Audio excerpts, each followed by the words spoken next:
When I decided to leave England and go to Thailand to retire in my 50s, I thought this would be it for the rest of my days, just living it out in that beautiful country. I had no idea that the woman I would eventually meet would turn my retirement dream into a complete nightmare and would leave me wondering what I can do next. The reason I left England in the first place was because I was just totally fed up with life there. I was working in construction, was always good at saving money, and I had a nice little pension. If you are from England, you probably understand that urge we get every now and then to move to a different country. I had it for years, and after a divorce, I decided to act on it. Basically, back in England, I had the money, but I didn't have the life, and that needed to change because I wasn't getting any younger. Retiring abroad was now my main focus, so that is what I spent months researching.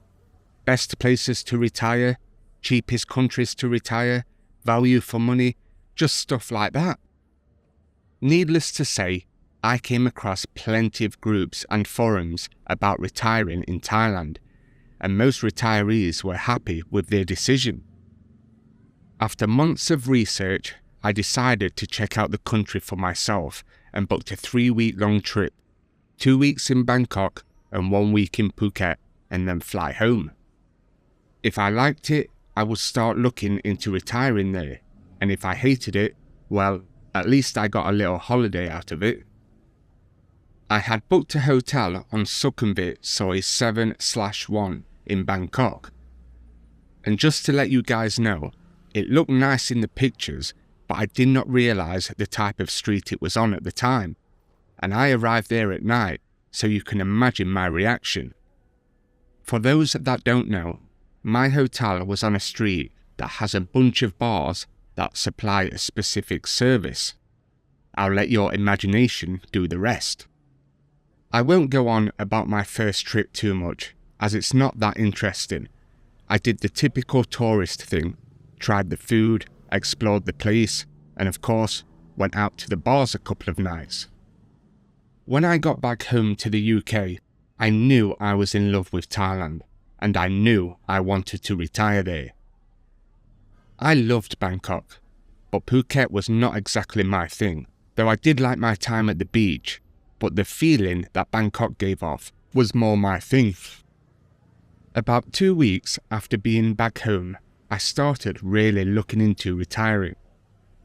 In groups with other foreigners, people kept giving different rules and requirements to actually retire in Thailand. It looked like the government would change the rules quite often and randomly. Even though I did meet all the requirements, I ended up finding a reliable agency that was recommended to me in one of these groups, so I paid them to sort everything out for me. I got rid of pretty much everything I had, my car, belongings I couldn't take with me, and anything else that was worth a bit of money. Rather than taking the time to sell my apartment, one of my friend's sons would rent it from me, which I was totally fine with. A bit of extra monthly income never hurt anybody. I would say it was about a year after I got back from my first trip that I was ready to make the move there. When I got back to Thailand, I was still on a tourist visa and had to visit the agency that week to give them my passport so they could sort out the final pieces of the puzzle.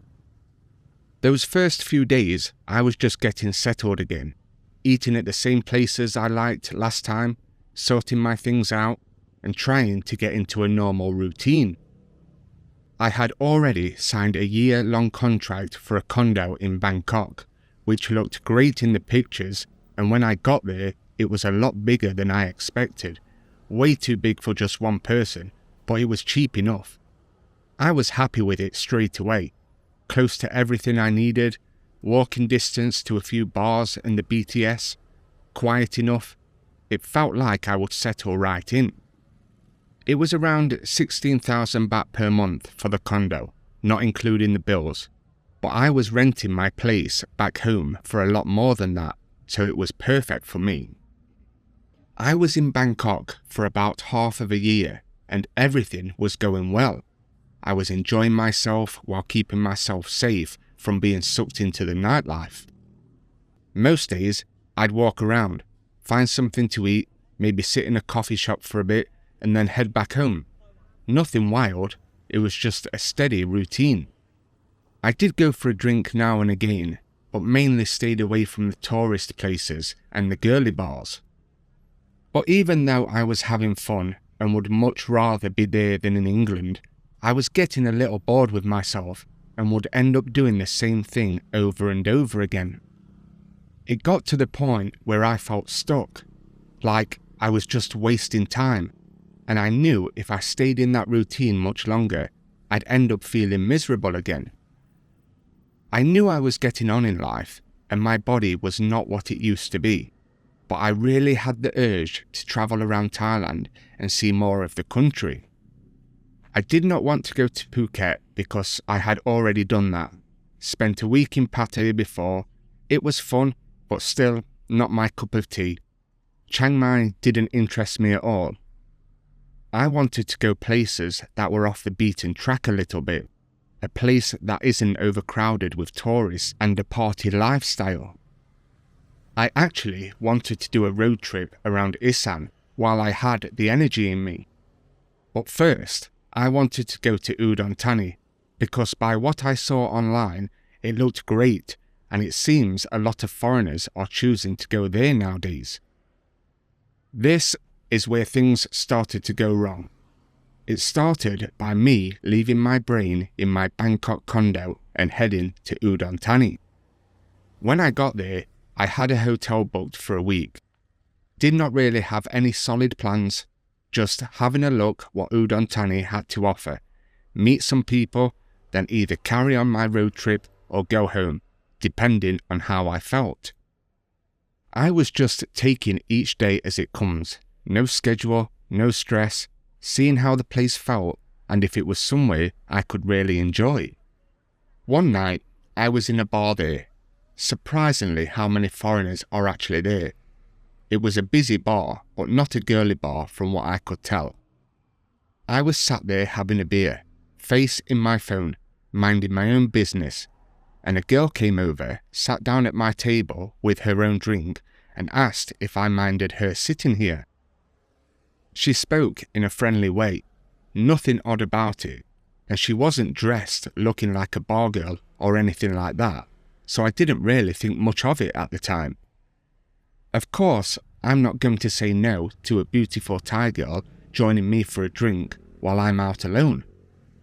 She told me that she works as a cashier in that bar, but she had finished her shift for today and now she just wanted to drink and take it easy after work. She was asking me the typical questions like where I'm from, what I'm doing there, and my future plans. I wasn't trying to impress her or anything like that, or act like I'm someone I'm not, like many Farangs do in the bars. I was just answering straight and keeping the chat going. I told her that I live in Bangkok and was just visiting Udon Thani to see how it is and maybe take a trip around Isan the following week. Turns out she was only 26, which is normally way too young for me, but I was enjoying her company and didn't really think anything of it. Thought she was just being friendly and wanted a chat. We were sitting there talking about random stuff. Nothing too serious, no flirting or anything like that, just two people getting along over a few drinks. Well, one drink turned into two, and then three, and then four, and before I knew it, we were both having a right laugh and having fun. Next thing I knew, the night just flew by, and neither of us seemed in any rush to call it a night. It was already too late for me by that point. We spent the whole night in the bar together, back to the hotel, and then spent the rest of the next day with her, taking me around the area and just trying lots of different food. At that point, I just went along with it. I was enjoying myself with her, and she was very fun to be around. I wasn't thinking too far ahead. From then on, I spent pretty much every day and night with her. Even when she was working, I would go and see her and sit with her at the bar. I even extended my hotel for an extra 3 weeks so we could spend time together. It wasn't anything planned, it just happened. We'd get food together, sit around at her work talking rubbish. I wasn't chasing anything, it just felt good to have some female company who actually seemed to enjoy spending time with me. I think she just felt a little bored with life like I did, and she was looking for a friend. The more time I spent with her, the more I liked her. It was one of those feelings where everything just went into place. We liked the same things, the same food, similar interest in most things. It was great really, and I thought she was very genuine. I started feeling like I had someone I could share the day with, not just sit around alone at home. I was actually looking forward to seeing her each day instead of just killing time on my own. By the time it was time for me to leave Udon Thani, we were practically in a relationship, having spent the whole month together. When it was time to leave, she said that she could take a week or 2 off work if I wanted, and she would come back to Bangkok with me. I was having the time of my life with her, so I took her up on the offer. I just said, yeah, sure, why not? It felt right at the time, and I wanted to keep things going rather than end it there. There was a catch though. I had to give her a little money for her not working. It wasn't a bar fine type of thing, I don't think so. It was just giving her a bit that she would be missing out on. It wasn't much, so it didn't bother me, and I did understand.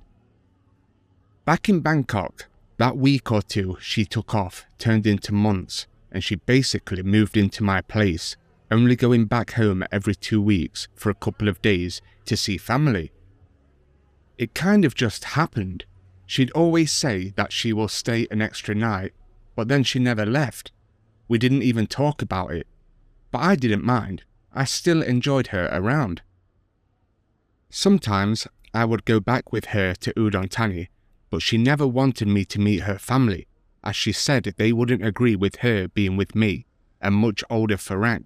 So most of the times, I just stayed in Bangkok while she went there.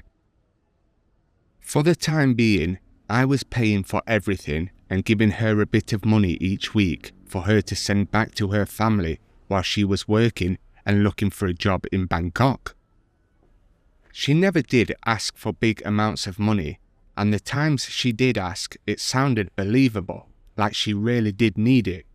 It was never for things you hear about like a sick buffalo or her grandma was in hospital for the 50th time that month. It all seemed legit. This went on for about 7 or 8 months, and then we started getting even more serious, and she told me that she wanted us to get married. Being completely honest about how I felt back then, I truly 100% believed her, and I honestly thought she was a genuine girl who was in love with me, and without a doubt, I was completely in love with her. I was the happiest that I've been in a long time. I wasn't even thinking about the age difference or if this is going to work in the long run. I was practically living in the moment, which was probably a bad thing on my side. After about 1.5 years together, we finally had a real chat about getting married. Because within the 1.5 years of being together, we hadn't had any problems, and I still believed she was in love with me. I still hadn't met her family as she didn't want me to, but said that if we get married, they will see that I am serious about her and willing to take care of her, not just some Farang that's there for fun and will dip out at any time. Again, I did really love her, and if marrying her was what it took for her family to accept me, then I was going to do it. I did want their blessing because at the time, I was thinking about our future and I didn't want them to cause any problems. I wasn't exactly really interested in meeting her parents, but I knew she wanted their blessing, and I guess I did too. I didn't want to be friends with them, but I did want their blessing. I told a couple of friends back home that I was going to get married to a Thai woman, and they reacted the way you probably imagine. Most of them told me I was out of my mind for doing this. Some were honest and told me that she only sees me as an ATM and will do everything she can to rinse me dry. To be honest, I think I only had one friend who was supportive and told me to go for it if I really wanted to and if I trusted her. And that is the stupid thing. I really did trust her. I did not see any red flags at all during the time we were together, and I truly believe we were soulmates. I guess I'm just another old stupid Farang that falls in love with a Thai girl, blinded by the fantasy. Okay, the next part.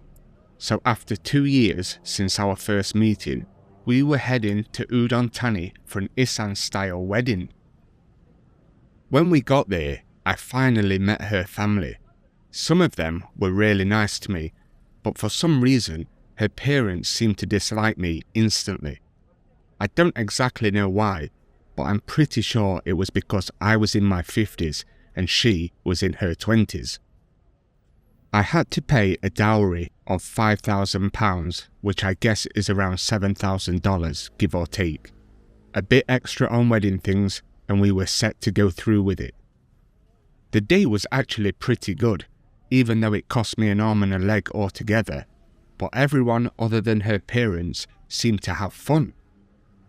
We had a little street party at the end of the day, where it seems everyone where my wife lives and surrounding areas came to join us, probably because there was free food and free drinks. After the wedding and a few days in Udon Thani, we went back to Bangkok, and it's hard to explain, but my now wife pretty much changed instantly. Not a big change, but she got a bit more demanding and money hungry. Before the wedding, she never mentioned this, but now she is saying because we are married, she needs money for this and that. She needs this much money to send to her parents, this much money to send somewhere else. It was actually hard to keep track of everything she needed money for. I felt like now I wasn't just supporting her, but it was my duty to support her whole family, even though they weren't exactly keen on me. It amounted to about the equivalent of $2,000 per month, which isn't a lot by any means, and at the time I could easily afford it, but it was the principle of the whole thing.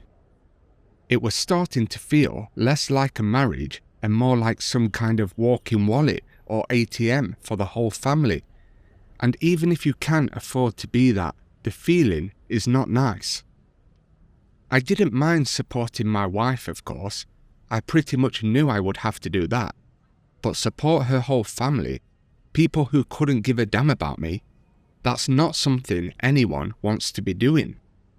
I went along with her demands for about 3 months. Not once did I get a thank you from her or her family, and she started to become very distant from me. I kept trying to stay patient, thinking maybe she'd come out of it, but every week it felt like we were drifting further apart.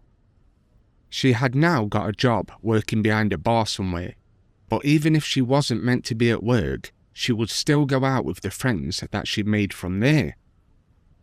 Most nights, I ended up alone in the condo, sitting there wondering how things changed so quick and why she barely wanted to spend time with me anymore. It was very rare that we would have a night in, just me and her, like we used to before we got married. If she wasn't going out with friends, she would be back in Udon Thani, apparently visiting her family. When I would question her about this, she would get all defensive. It felt like I couldn't say a single thing without her acting like I was attacking her, even when I was just trying to have a normal chat.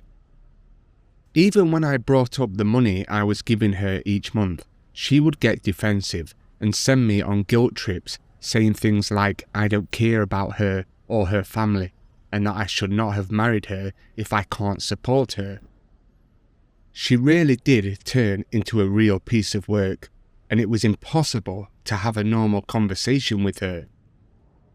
Every time we were at the condo together, which wasn't often, it was like walking on eggshells with her. This is not what I signed up for my retirement to be like.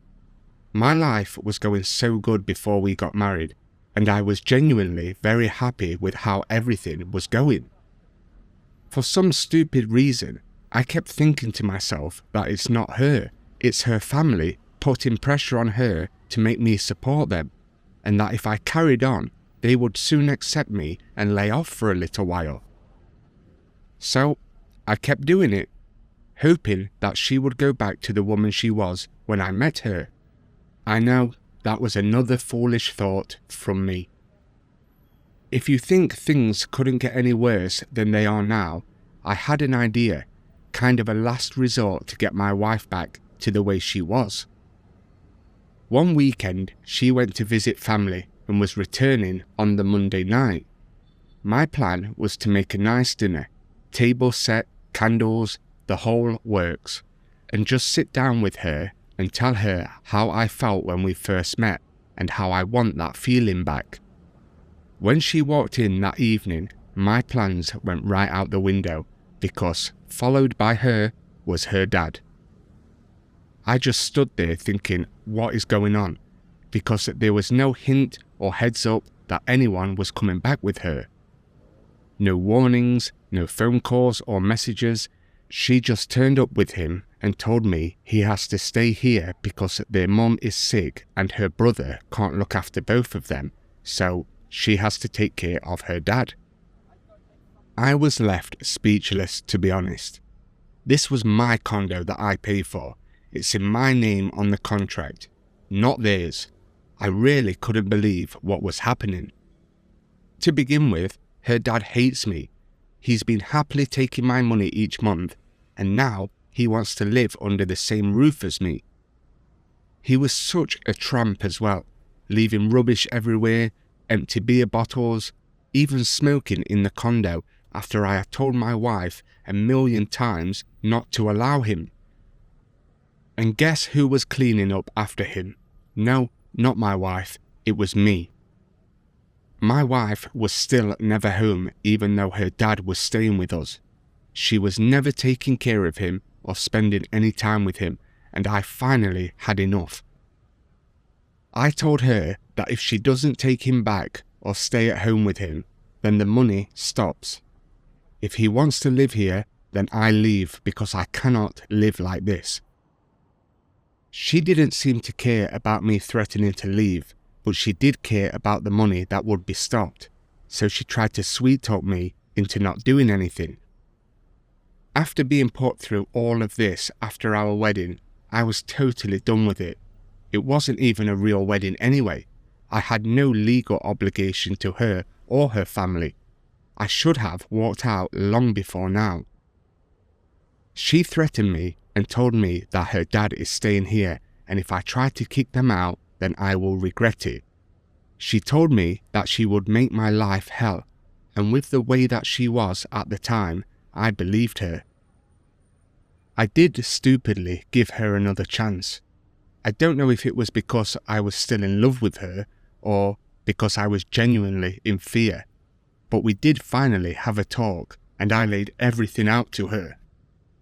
I tried to explain to her that the woman I fell in love with had gone, and that if we keep spending money on her family, we would have nothing left for our future. I began to think she did actually understand where I was coming from, because she said she would change and did not realize that she had turned into what she had become.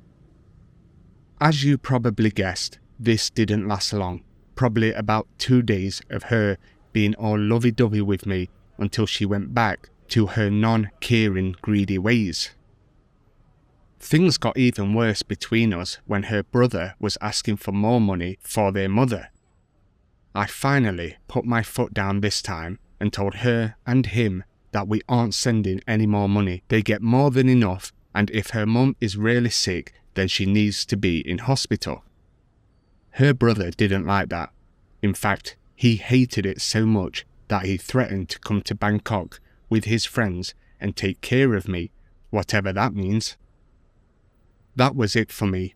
I decided I needed a break, get away from all of this, actually give myself some alone time, because in that place, I couldn't even hear myself think. I told an expat friend of mine I made during the time in Thailand about my situation, and he agreed to come to Krabi with me for 2 weeks just so I could relax and de-stress from everything.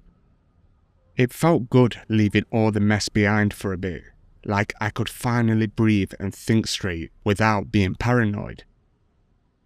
While we were in Krabi, it felt like paradise on earth again. This was exactly the reason I decided to retire in Thailand, to have a stress and drama-free life, but obviously that did not happen. I got some proper rest there, waking up without tension for the first time in months, just taking things steady and enjoying the peace. This getaway to Krabi was exactly what I needed. It gave me time to think about everything, time to talk to normal people there, people that weren't crazy like my wife, and I could just smile again. I actually met another girl there, nothing serious, and she knew my situation, but she was really nice to talk to. I wasn't stupid enough to make any moves just yet.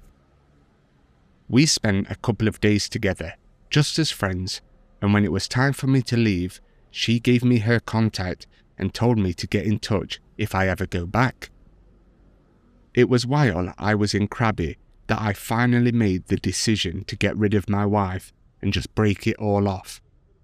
Despite the threats, the insults, and how she will make my life hell if I left, I knew I couldn't stay any longer. I had made up my mind by then, and nothing she could say would change it. I just wanted my freedom back and a bit of peace in my life. And if all that had happened wasn't enough, when I got back to Bangkok, her brother was now at the condo. So now there was me, my wife, her dad, and her brother.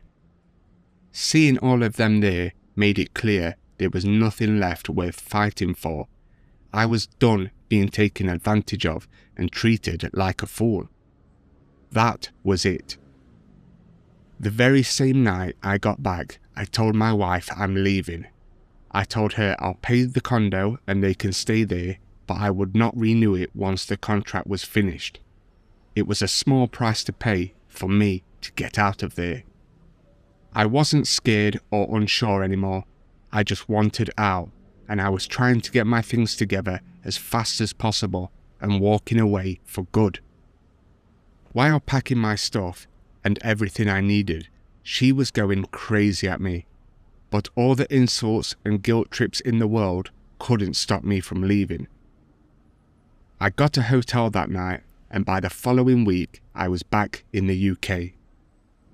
I went back to the UK just because I needed to be around people I knew for a bit, some normal, decent people. I needed to get my head straight and decide my next move. I couldn't really do that sat in a hotel in Bangkok. So, right now, as I write this, I'm still in England. I do plan to go back to Thailand, and this time, hopefully get it right, not fall for someone I barely know, and certainly not get married. That's where my story is right now. I missed the red flags and made a lot of mistakes. Hopefully, by listening to what I did, it might stop some guys making the same mistakes. I did lose quite a bit of money on her and her family. Fortunately, I was in a decent place financially, so it didn't break the bank or put me in a desperate position. But still, that money I spent on them could have been spent on something worth it. Ah well, you live and you learn. I am still in contact with the girl I met in Krabi, just casual talk and updating each other on one another's life, selfies and all that other crap. Still, only talking as friends, which is probably for the best. I don't have any plans on jumping into another relationship with a Thai girl yet, but who knows what the future holds. Hopefully, there won't be a part 2 when I get back to Thailand, but if there is, I'll make sure to update. Thank you.